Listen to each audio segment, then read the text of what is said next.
Baik, bismillahirrahmanirrahim. Assalamualaikum warahmatullahi wabarakatuh. Al-Fatihah. A'udzu billahi minasyaitonir rajim. Bismillahirrahmanirrahim. Alhamdulillahi rabbil alamin. Ar-Rahmanir Rahim. Maliki yaumiddin. Iyyaka na'budu wa iyyaka nasta'in. اهدنا الصراط المستقيم صراط الذين أنعمت عليهم غير المغضوب عليهم ولا الضالين آمين. أعوذ بالله من الشيطان الرجيم. بسم الله الرحمن الرحيم. الحمد لله رب العالمين والصلاة والسلام على رسول الأمين وعلى آله وصحبه أجمعين. نستغفرك يا ربنا من كل ذنب عظيم أولا وآخرا وظاهرا وباطنا وقولا وفعلا يا كريم. اللهم اغفر لنا ما قدمنا وما أخرنا وما أسررنا وما أعلنا وما طلبه منا أنت المقدم وأنت المؤخر سبحانك إنا كنا من الظالمين.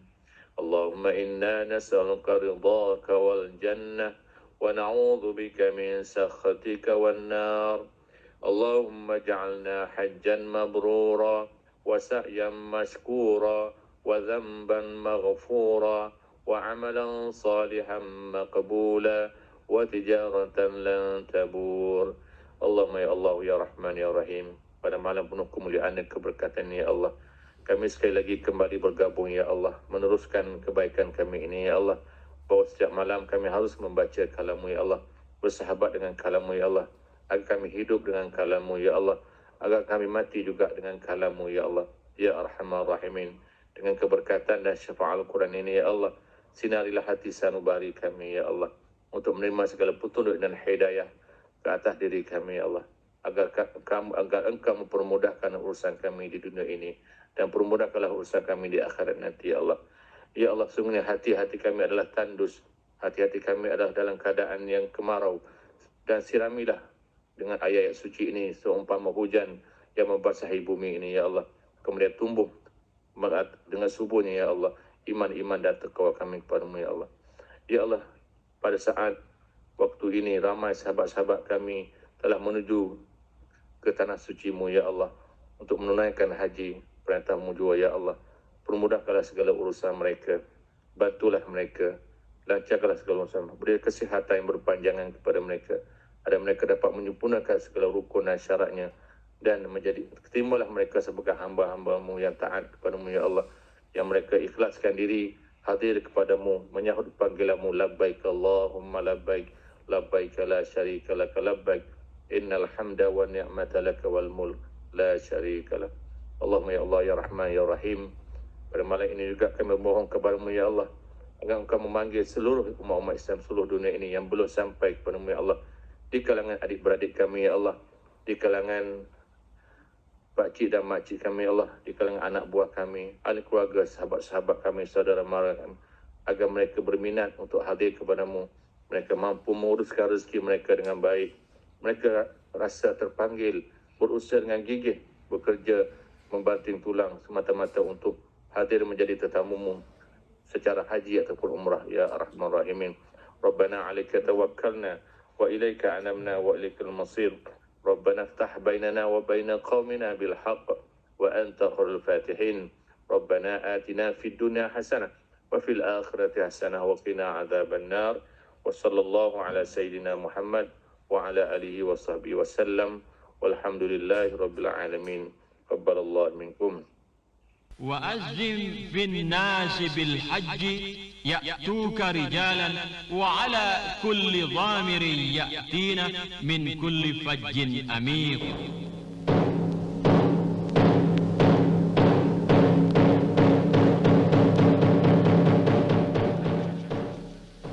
الله أكبر الله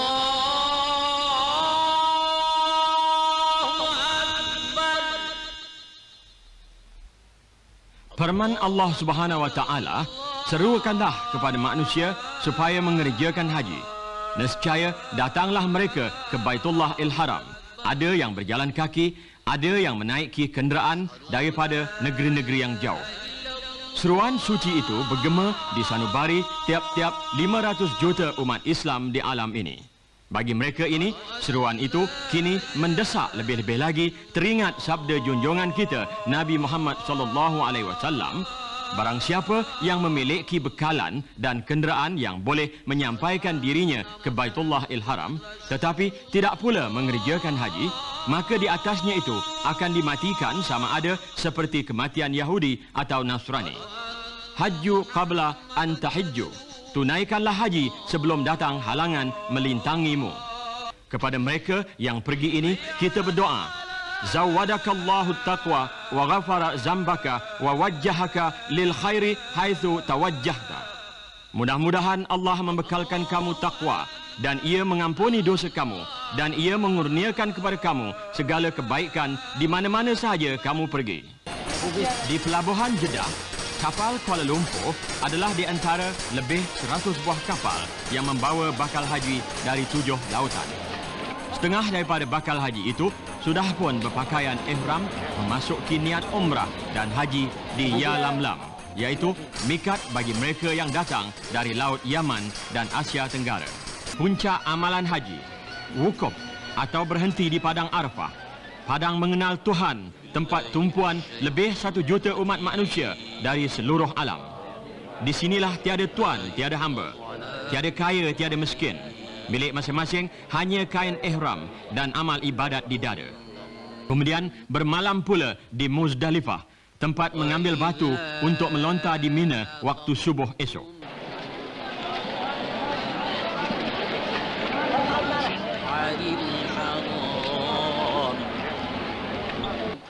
Selesai melontar, bercukur atau bergunting sekurang-kurangnya 3 helai rambut. Seterusnya ke Mekah. Setelah ihram dan wukuf di Arafah, sekarang tibalah ketikanya menegakkan rukun haji yang ketiga. Tawaf dalam Masjidil Haram mengelilingi Kaabah menurut perintah Allah Subhanahu wa taala, wal yatawaffu bil baitil atiq, dan tawaf mereka mengelilingi rumah Allah yang telah lama. Bagi bakal haji yang khusyuk, ia melupakan dirinya dalam mengenangkan Tuhan yang asa. Itulah kebesaran tawaf. Selepas tawaf, sa'i atau berlari-lari sebagai rukun haji yang keempat. Berlari-lari di antara Bukit Safa dan Marwah 7 kali. Amalan sa'i ini kini jadi satu rukun haji, lambang kesabaran. Selesai sa'i dan bercukur bagi mereka yang belum membuatnya, maka tamatlah rukun haji. Mulai keesokan harinya, iaitu 11 Zulhijjah, manusia berpusu-pusu menunaikan wajib melontar pada hari tasyrik. Mula-mula di Jamratul Ula, kemudian Jamratul Wusta dan Jamratul Aqabah. Setelah selesai rukun dan wajib haji, sebelum meninggalkan tanah suci, bertawaf wadaklah sekalian sebagai ucapan selamat tinggal dengan doa, ya Tuhanku, janganlah dijadikan ziarah ini yang akhir di Baitullahil Haram, tetapi sekiranya ditakdirkan demikian, berikanlah syurga sebagai gantinya. Aku tetap mentaatimu, ya Tuhanku. Labbaik Allahumma labbaik. Dan pengorbanan. Sebab itulah Zulhijjah datang dalam bentuk haji dan korban. Dia ada hubung kait sebenarnya antara haji dan korban. Cuma kita ni bila sebut korban tu nampak lembu sajalah, sembelih lembu 7 bahagian, kemudian potong lapah dan sebagainya. Tapi itu hanya mukadimah lah. Kalau mengikut tulisan ilmu-ilmu Islam, dia kata mukadimah sembelih haiwan. Tapi sebenarnya Allah Ta'ala sendiri nak kita memahami korban tu secara lebih, makna lebih luas lah. Ya, makna sempitnya korban haiwan, makna luasnya hidup ini kalau nak bahagia ya, mana kena ada jiwa pengorbanan. Jadi antaranya pengorbanan haji lah, ya, jiwa raga, harta benda, sifat-sifat kuno yang ada di kita. Maka saya nak buka sikit lah sambil-sambil kita tu ya. Sebab kita ni Allah rezekikan haji lah, hampir setahun genap ulang tahun haji kita, maka bila kita haji sebenarnya kita juga adalah sebagai pendakwah ya, sebagai pendakwah. Maknanya selain daripada kita memperelokkan diri kita, memperkemaskan diri kita dengan segala ilmu, segala amalan, segala haji ni, kita juga harus berdakwah kepada haji pula. Berdakwah orang lain kepada haji. Ya, biasa kita dengar dakwah ni kepada Islam kan. Daripada bukan Islam kepada Islam, daripada pindah Islam kepada Islam lebih baik kan, ataupun berdakwah kepada rukun Islam itu juga berdakwah kepada untuk solat, berdakwah kepada untuk puasa, berdakwah kepada untuk masyarakat ni mengeluarkan zakat, semua itu semua itu dah berjalan ya. Zakat oleh lembaga zakat ataupun pusat pengurusan zakat. Yang kelima, sampai masanya juga kita sebagai alumni haji ni berdakwah kepada haji. Itulah tajuk kita. Ya, berdakwah kepada haji, menyeru ataupun kempen lah. Ya, kempen kepada melaksanakan haji dalam jangka waktu yang mampu kita lakukan. Maknanya kita melengkapkan 5 rukun sebelum kita menutup mata tadi. Kenapa saya katakan demikian ya? Iaitu kita cuba memberi antaranya ialah memberi kesedaran tentang kepentingan haji ini sendiri. Ya. Bahawa nikmat yang kita dapat hari ini hasil daripada haji dan hajah sekalian. Wallahualam, mungkin di sini ada yang belum boleh mendapat ilmu jugalah. Tapi yang sudah, alhamdulillah, syukur kepada Allah, nikmat besar. Kita menikmati sampai ke hari ini, rasa lagi kemanisan itu ya. Momen-momen itu masih lagi melekat di jiwa kita. Maka di atas kemanisan kenikmatan haji itu yang setahun berlalu ini, rasanya mesti kita kongsikan kan? Mesti kita share dengan siapa sahaja di dunia ini kan? Sebab cara mana? Cara ialah berdakwah lah. Kempen ya, cara kita berborak-borak tentang haji, kita tunjuk contoh peribadi akhlak yang baik ya, perubahan diri kita ke arah yang lebih positif kan, ataupun kita membimbing mereka ini tentang pengurusan keuangan ya, pengurusan rezeki kan. Sebab ada orang tu kadang-kadang biasa istilah kita dengar lah, sama ada haji ke korban ke, istilah biasa yang fenomenanya adalah saya belum mampu kan, saya tak mampu, saya belum sampai seru, saya masih lagi tak bersedia ya. Apatah lagi dengan harga yang baharu ini ya, dengan kategori yang ada, itu okey lagi lah kategori itu. Kategori yang kedua memang dia orang boikot terus kan, saya tak mau, saya tetap akan tunggu sampai bila-bila muassasah bersubsidi dan saya tak akan bayar full tanpa subsidasi ini. Apatah lagi PGH ataupun travel ini. Sampai ada juga golongan-golongan sebilangan itu ya. Ada juga yang barangkali masih lagi belum mendaftar ya untuk haji, barangkali dah daftar tapi tidak merayu dengan serius dalam tijarinya kan. Maknanya kita harus cuba ya. Cuba yang pertama tadi sebut ialah memberi mereka kesedaran tentang kepentingan haji, kenapa perlu ditunaikan. Memanglah istita'ah itu istita'ah lah, tapi istita'ah pun saya tengok masih lagi diperbahaskan makna yang sebenar itu istita'ah. Sebab kalau saya cek, saya buat kajian sikit lah tentang rezeki-rezeki yang kita peroleh ini. Sebab kita ada audit malaikat ya, audit malaikat yang kita takut. Di sebalik kita menyatakan belum sampai masa tak mampu itu, adakah benar-benar kita tak mampu? Ini base kepada disiplin lah, disiplin financial kita juga, disiplin life kita juga mainkan peranan. Sedangkan setiap tahun kita entertainment, setiap tahun kita holiday, setiap tahun mereka haji ya, kadang-kadang renovate rumah, tukar kenderaan ya, tukar gadget dan sebagainya. Tapi bila tuk-tuk datang haji, alah mahalnya haji. Bila tuk-tuk masjid kata, jom korban 800.5. Mahalnya, ni lembu ke gajah kata dia. Kan, dulu 700 je. Ya, kadang-kadang bila bercerita bab agama ni lain sikit pandangan kita. Walhal kita tahu harta benda dunia kita ni sebahagian memanglah kita simpan untuk dunia, dan sebahagian lagi nak tak nak kita harus simpan untuk akhirat lah. Dan secara tadi yang Allah Ta'ala akan pulangkan balik kepada kita sejumlah yang kita bayar tabung haji tu, sejumlah yang kita bayar kepada juara misalnya, kan pasti ada refund dan return tu. Kita kena yakin itu kan, berbanding yang lain. Inilah kesedaran ini yang kita nak sampai. Pertama, memberi kesedaran kepada insan tersebut. Yang kedua, cara kita mengajar mereka pengurusan keuangan, rezeki Allah yang betul, buka akaun. Hatta anak-anak pun harus dididik. Mana ada anak kecil sekarang, daftarlah untuk mereka. Kan? Kerana 40-50 tahun lagi.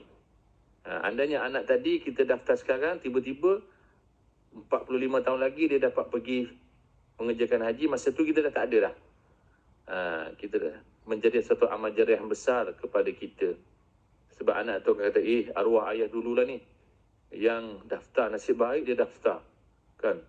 Kalaulah dia daftar masa tu, 300 tahun lagi katanya. Kan, misalnya, dengan kos yang mungkin 200,000 dah, 300,000 dah masa tu. Kan? Tak mustahil, sebab kita tengok ibu ayah kita dulu, masa tu 5,000, 6,000, tahun 80-an. Kan? Maka, bawa kepada sekarang, berbeza. So, bila kita membantu anak-anak ini untuk daftar untuk mereka, masuk duit raya mereka dan sebagainya, maka insyaAllah satu amal jariah yang baik kepada kita. Kemudian yang ketiga adalah cara kita mengajar official lah kepada segelintir insan ini. Macam mana untuk daftar haji, macam mana untuk merayu tijari, doa-doa dan tawakal, macam mana untuk kita disiplin keuangan, macam mana untuk kita, ini penting jugalah soal-soal itu. Yang terakhir adalah kita juga harus menyedarkan tentang aspek-aspek kesihatan sikit, aspek-aspek dia punya kecergasan juga. Kadang-kadang kesian tengok ada jiran saya ni, ada beberapa orang tak lepas nama dah panggil dah mula-mula tu, tiba-tiba ada masalah check upnya, kecil manis dan sebagainya.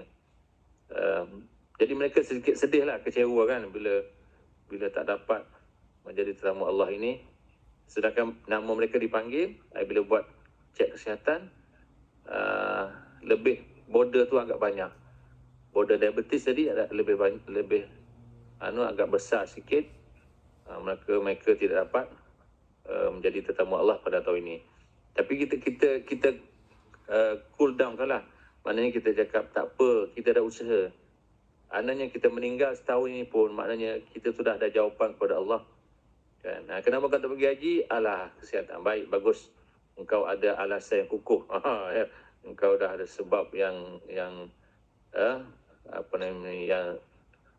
syar'i lah, yang diterima.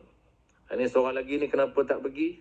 Harta benda banyak, daftar pun tidak. Itu kita bimbang macam tu. Sebab tu ada satu hadis Nabi mengatakan, orang yang tidak ada hasrat sedangkan dia mampu, bahkan tidak berusaha langsung, maka bimbangi, takut matinya mati jahiliyah itu. Wa'iyadzubillah min zalik. So, itulah sahabat-sahabat haji sekalian, hajah sekalian. Kita punya sangat gembira haji ini. Kan? Hanya orang yang melalui haji saja mampu menceritakan tentang haji. Kan? Orang yang tak rasa, dia tak akan mampu untuk menceritakan. Man lam yadhuk lam yadri. Kan? Orang yang merasa baru dia tahu. Orang tak merasa dia tak akan tahu. Dia tak boleh bayangkan. Kan? Kita pun tengok hari ni Movimpi kan, dalam Facebook. Kadang-kadang saya tengok juga Bang Cik live kan. Maknanya kerinduan itu pastilah. Kan? Jealous pun ada, jealous ya. Jealous tu perlu, kalau boleh nak pergi lagi. Kan? Tapi kita nak pergi lagi itu satu bab lah. Satu benda yang diajar oleh agama kita, selain daripada kita berdoa nak pergi lagi, yang tak pasti dapat pergi ke tidak sebenarnya. Sebab kita punya chance sekali je. Kita harus tambah sikit doa kita. Wahai Allah, kan, permudahkanlah urusan di kalangan adik-beradikku yang belum pergi. Di kalangan pakcik makcikku yang belum pergi.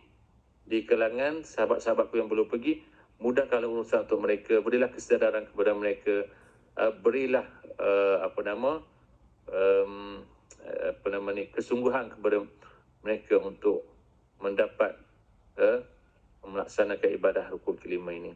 Itulah sedikit daripada saya lah, pandangan daripada saya lah. Tak semestinya semuanya betul lah. Itu sekadar sedikit kupasan lah. Bagaimana kita nak merealitikan haji tadi dalam kehidupan kita. InsyaAllah di atas rezeki Allah beri ini, ya, moga ada keberkatannya, moga ada kecukupannya untuk kita menunaikan rukun yang kelima ini, insyaAllah. Jadi sebelum kita tutup, mungkin kita bukalah usrah kita ni. Mungkin ada satu dua orang yang nak cuba memberikan pandangan, ya, idea, nak berkongsi. Saya suka macam tu je sebenarnya, kan. Kok ada yang terbuku, so saya nak cerita ni, tiba-tiba dah habis dah, kan. Ada banyak poin-poin dalam kepala dia nak sharing-sharing, ya. Macam mana di Al-Tajnya, macam mana di Arafah Minanya, macam mana makan Magginya, macam mana makan kopiko-nya, minum air kopiko, ya, macam mana beratur kat toiletnya, semua itu momen-momen yang tak akan hilang, kan, tak akan hilang. Bila Ustaz Hasni kata kenapa dinamakan Mina, satu yang saya ingat adalah Nabi Ibrahim ketika berada di Mina, Allah tanya dia, "Madza tatamanna?" Apa cita-cita engkau? Tatamanna tu apa cita-cita engkau? Kan, engkau nak apa sebenarnya? Kau duduk lama-lama munajat beribadah kat sini, kat Mina yang tak ada orang ni, kan, yang tak ada mukim kampung ni, kan. Jadi atamanna al-jannah, aku nak syurga, kata dia. Maka Mina itu diambil dari perkataan tatamanna, imtina, itu disebut sebagai cita-cita. InsyaAllah, ya. Itulah sedikit daripada saya. Kok ada yang nak tambah sebelum kita buat conclusion? Ustaz nak tanya. Ustaz nak tanya. Okey, silakan Hajah. Dalam kita yelah, untuk yang belum pergi haji ataupun masa kita dululah, kita tengah pergi haji dulu, kan. Sejauh mana kita punya, maksudnya kalau kita nak kadang-kadang kawan-kawan kita dia kata nak pergi haji, tapi itulah nak subsidi juga, macam Ustaz kata tadi lah, nak subsidi, tapi setiap tahun tu dia beli rumah juga, dia beli kereta baru. Sejauh mana kita nak kata dia punya tekad dia, kalau macam katakan tiba-tiba, yelah, kita tak tahu ajar kita, kan. Sejauh mana tekad itu untuk ke haji tu, jadi macam mana kita punya peranan, kita nak memberikan mereka ni cakna kepada perlunya tekad yang lebih dan perlunya usaha lah, kan, supaya nampak jalan pada nak pergi haji tu. Lagi-lagi haji di usia muda lah. Apa pandangan Ustaz? Sebenarnya di awal tadi saya ada sentuh sikit aja, ya, ataupun puan, ya. Maknanya pelbagai channel kita boleh try sebenarnya, ya. Kalau ikut Nabi SAW tadi mengajar kita, bukan hanya dakwah itu bil kalam, ya, bukan saja dengan verbal, tapi dengan language, ya, dengan body language, dengan dia tengok kita tu, gaya kita sebagai orang dah haji ni lain, kan, cara bercakapnya dan sebagainya, itu menarik minat pada dia lah. Yang kedua, cara kita mungkin dalam kelas sambil-sambil minum dan sebagainya, sambil-sambil kita borak-borak, itu cara kedua lah. Cara ketiga, saya rasa macam saya kadang-kadang sesekali je lah, bukan selalu saya share dalam Facebook, kan, menceritakan keindahan haji. Kadang-kadang profil kita, kan, profil haji, profil gambar-gambar itu untuk merangsang, sebab kita kempen, kita cerita momen-momen yang indah-indah saja, bermula dengan umrah, haji dan sebagainya, sebab kita nak tawan hati dia. Bukan senang, ya, bukan senang kita nak yakinkan mereka tentang keseronokan, ya, pengalaman satu tempat yang kita nak cerita pun tak mampu sebenarnya. Tanah suci ni yang sangat hebat, tidak ada tempat yang orang pergi nak repeat balik, kan, pergi nak repeat balik. Kalau tempat lain saya pergi, saya juga banyak negara juga saya pergi, tapi bila dah pergi haji, sebelum saya pergi umrah, sebelum tu, kan, maknanya saya pernah bawa orang beberapa kali, kan, rasanya dah macam bukan tertutup lah tempat lain, tapi tak tahulah dia punya mood tu dah lari sikit, puan, ya. So peranan kita lah, saya rasa kita ceritalah suasana-suasana mood-mood yang baik, ya, dia punya aura-aura yang baik dan tanah suci tersebut happy, boleh ceritalah, nak melontar-lontar pun boleh cerita, ya, maknanya jadi semua itu mudah-mudahan selain daripada kita harus berdoa lah macam tadi, kita mention nama kita, wahai Allah, Engkau mudahkan rezeki, bukalah hati, kesedaran kepada abangku, adikku, kakakku, kan, ataupun best friendku, BFFF ku ini, kan, agar dia dapat juga menjejakkan kaki ke sana. Apa pun jangan risaulah. Maknanya haji ni masih lagi kewajipannya belum mencapai kewajipan solat lagi lah. Masih lagi bergantung pada istita'ah itu. Maknanya kalau dia tak pergi pun kita tak ada hukum dia. Engkau ni kaya je. Jangan baca kat dia, engkau ni dah harta benda banyak, kau tak pergi haji tak jadi apa, engkau ni tak boleh. Kan, haji masih lagi tergantung kepada cetusan hati tadi. Kan, minat rangsangan-rangsangan hati. Ada orang yang dia pergi haji tu sebab dia pergi umrah dulu. Dia dapat sentuhan touching tu masa umrah. Bila dia umrah sekali atau 2 kali, tengoklah depend lah kemampuan keuangan dia. Kemudian baru dia rasa, kalau haji mesti best lagi ni. Kan, dah umrah pun dah best, mesti haji pun. Ada juga orang macam tu kan. Misalnya, ada orang tak pernah haji tu tak pernah umrah tu dapat haji.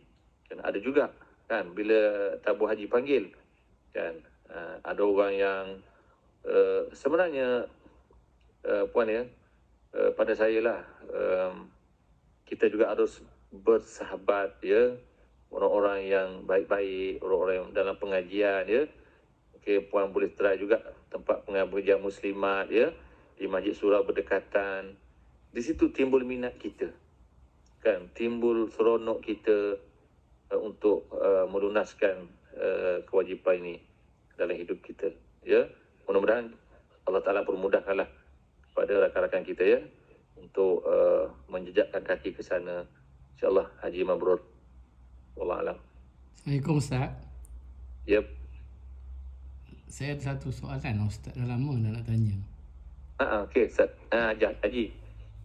Kita saya sebagai orang biasa lah. Cikgu. Kita tahu bahawa Nabi menunaikan haji cuma sekali. Ya, betul. Tapi pada zaman jahiliah, adakah Nabi menunaikan haji? Dan adakah kerap ataupun tidak pernah, tu yang nak tahu je Ustaz. Ya. Dia haji, umrah dan korban ya. Itu disebut ibadah tradisi lah. Tradisi daripada jahiliah lagi. Yang keempat nazar. Jadi beberapa ibadah ni tradisi sebelum Islam yang dikonvertkan kepada Islam, yang telah diislamisasikan oleh baginda Nabi Muhammad SAW lah, yang telah dimodified lah. Kan, kalau dulu dia orang keliling Kaabah tadi, sambil-sambil keliling tu sambil-sambil tabik spring lah kepada berhala tadilah. Al-Lata, Al-Uzza, Al-Mana, Al-Hubal, 4 berhala besar tadi. Kan, dia tabik spring lah, dia hormat. Kan, tapi sekarang kita masih tawaf tapi tanpa berhala. Sebab kita mengambil syariat Nabi Adam dan Nabi Ibrahim alaihi wassalam ya. Maka diteruskan lagi kepada zaman sesudah kedatangan Islam dan kelahiran Nabi kita Muhammad SAW. Semua sebelum itu tak dipanggil haji lah. Dan walaupun ada orang kata panggil haji juga. Kan? Jadi masa tu Nabi tak buat lah. Sebab masa tu penuh dengan berhala. Nabi bimbang takut Nabi buat tu masyarakat jahiliah akan nampak dan sebagainya. Lagipun masa tu wahyu belum turun. Perintah haji ni turun seingat saya tahun ke-6 selepas ambil hijrah. Ke-6 hijrah sewaktu Nabi di Madinah, barulah turun ayat wa'atimul hajja wal umrata lillah, dan juga ayat wa'azim finnasi bil haji ya'tu karijalan tu.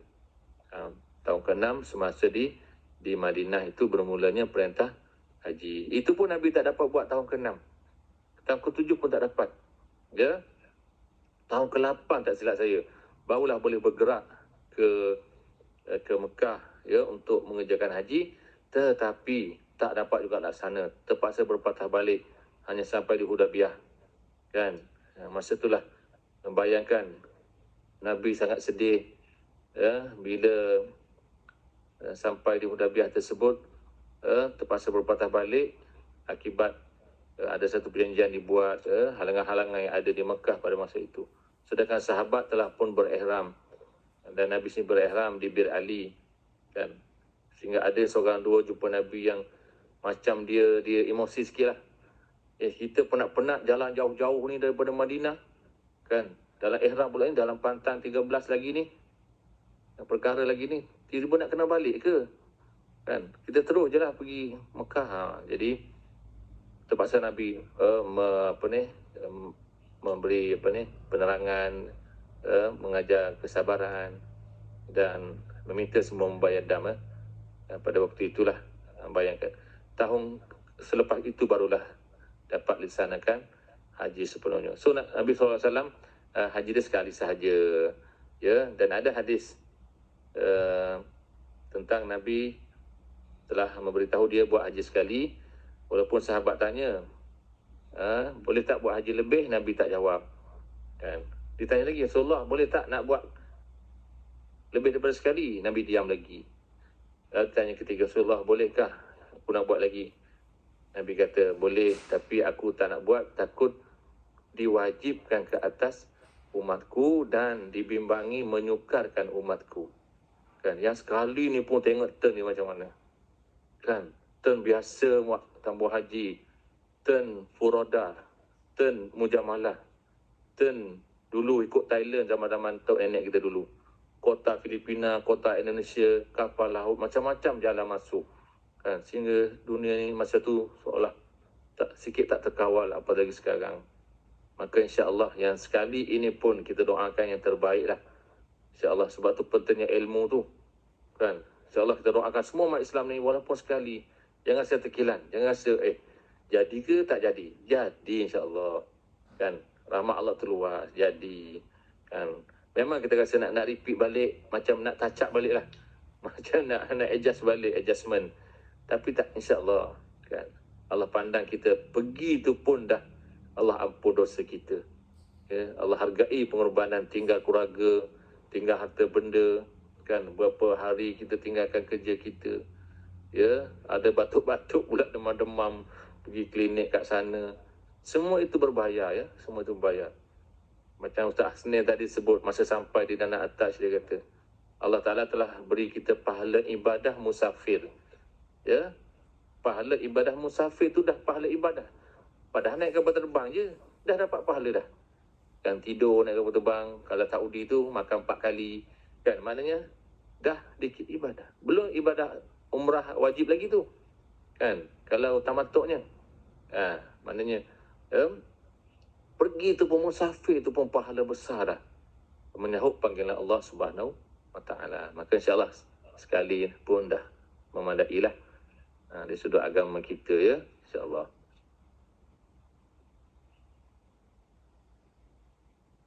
Boleh cikgu ya? Boleh.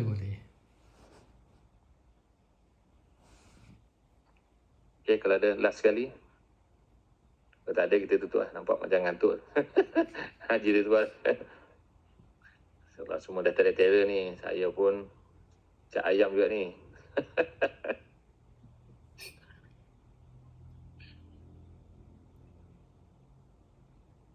Ada ya? Okey. So kesimpulannya adalah saya rasakan marilah sama-sama kita suburkanlah haji-hajah kita, alumni-alumni yang belum pun, insya-Allah doakanlah dan jangan terkilan kalau belum sampai. Kita masih lagi boleh berhaji di sini, mini haji kerana haji adalah ziaratul baitul muharram, ziarah baitullah. Maka kita ziarahlah rumah-rumah Allah, cabang-cabangnya di sini. Itu juga adalah haji pada kita ya. Maknanya sebelum kita mengerjakan haji itu kan, kita hadir ke Masjid Surau juga adalah dikira sebagai haji kepada kita. Mudah-mudahan ya, insya-Allah didoakan semuanya dalam keadaan yang baik-baik, sihat-sihat sahaja, dan dipanjangkan usia. Yang sakit Allah Ta'ala sembuhkan, dan yang hidup tak tenteram Allah tenangkan, kan? Dan semoga anak-anak kita berjaya, pasangan kita juga sihat dan berjaya, rakan-rakan, semua ahli keluarga lah. Ya, kita tutup dengan selawat. Allahumma salli salatan kamilatan wa sallim salaman tamman ala sayyidina Muhammadin alladhi tanhallu bihil uqadu wa tanfariju bihil kurabu wa tuqda bihil hawaiju wa tunalu bihil raghaibu wa husnul khawatimi wa yustasqal ghamamu biwajhihil karim wa ala alihi wa sahbihi fi kulli lamhatin wa nafasin bi'adadi kulli malumin lak. InsyaAllah, terima kasih banyak. Salah dan silap, ampun dan maaf. Saya ni tayar spare je lah ya. Ganti untuk asne saja, tayar spare. Assalamualaikum warahmatullahi wabarakatuh.